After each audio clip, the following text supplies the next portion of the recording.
Hello, and welcome to the course, 7 Steps to Successful Family Meetings. I'm Sigal, mom of 5 beautiful cubs, and I've been running family meetings in my own family for over 7 years. So why does your family need family meetings? They are time-consuming. Everyone is busy. Getting everyone to stop what they're doing and come together is tough. You've lived without family meetings forever, so why change? I'm here to try to convince you that creating a weekly family meeting is a game changer, not to say a life changer for you and your family. It has been for me.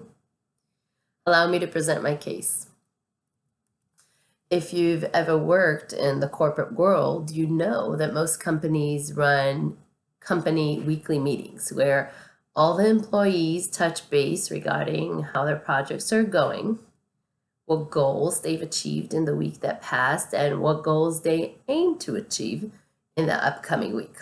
What worked, what didn't work, what can be improved. Coming together as a corporate team to connect and get on the same page and troubleshoot problems in the company. Same with families. How are families supposed to function together as a cohesive unit made up of individual members if we're in a state of disconnect and have not stopped this train and sat down to update all members about goals, problems, needs, thoughts, and feelings? I'll tell you how, because of the extreme busyness of modern day society, most families try to wing it. Chat a bit before school, chat some more on the drive, maybe a couple of minutes before bedtime. Although these are wonderful moments of connections, they don't incorporate everyone, and much information gets lost in the craziness of life. If we were to find 30 minutes weekly to all get on the same page, this ship will be sailing much smoother in the following week. You really have to try it to find out what a difference it makes.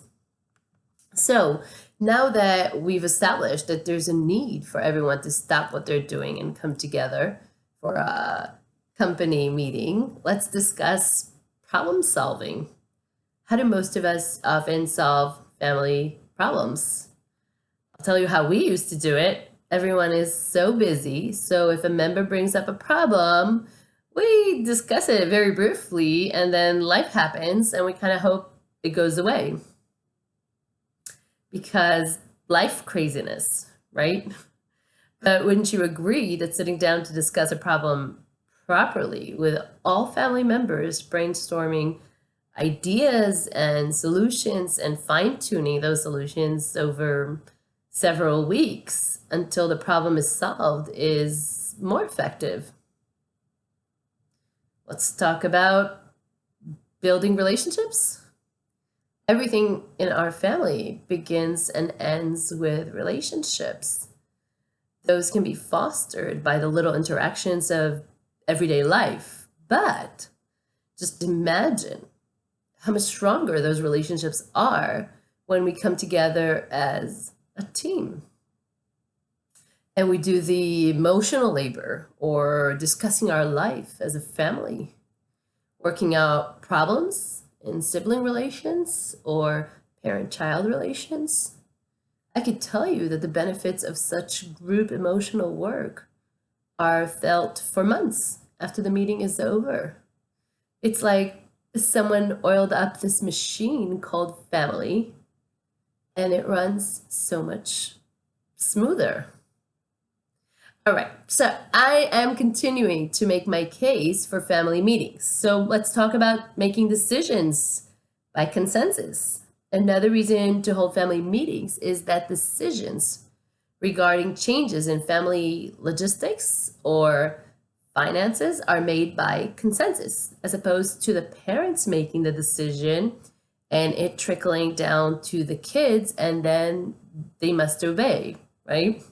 Just think of how empowered a child or a teen feels to be able to cast their vote in a family decision. It's like their opinion matters because their opinion really does matter. Have I convinced you yet? There's more. Let's talk about setting goals as a family.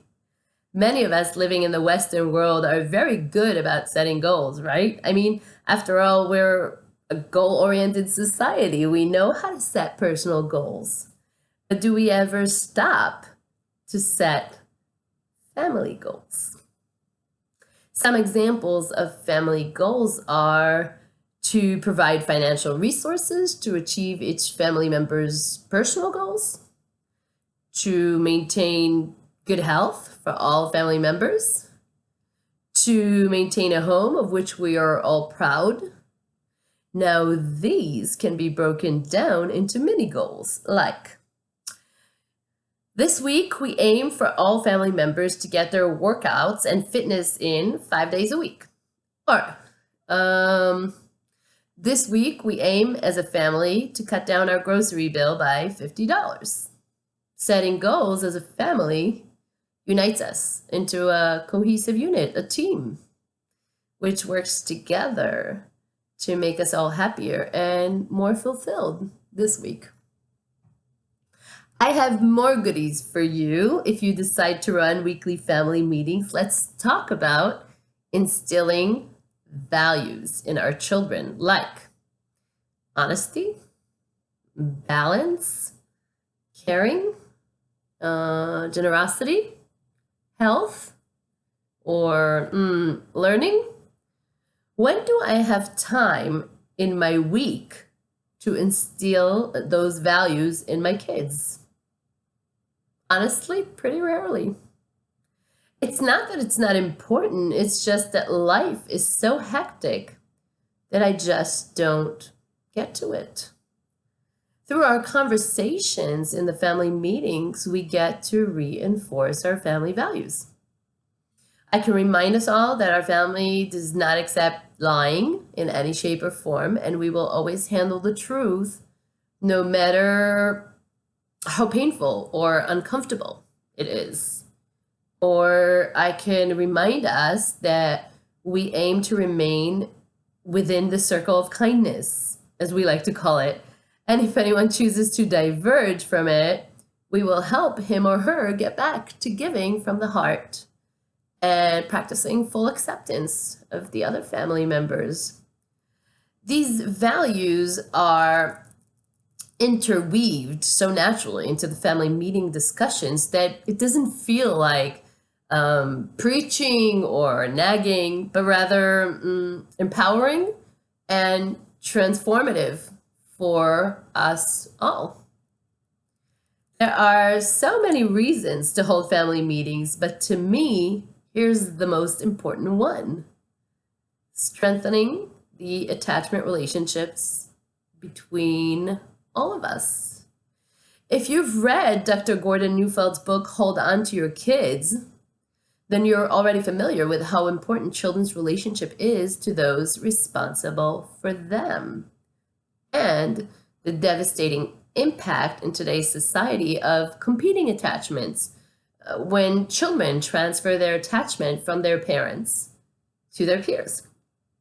So Dr. Neufeld has researched the subject of parent-child relations for over 40 years, and he helps restore parents to their natural intuition, helping them confront such relationship-ruining tactics like timeouts and using what children care about against them. So in my view, family meetings are an inseparable part of restoring the relationship with our kids so that a strong bond where trust is restored and a strong attachment relationship is reformed that can withstand the competition that peers offer our kids.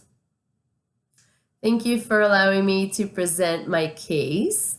I hope I've convinced you to give this family meeting journey a serious try.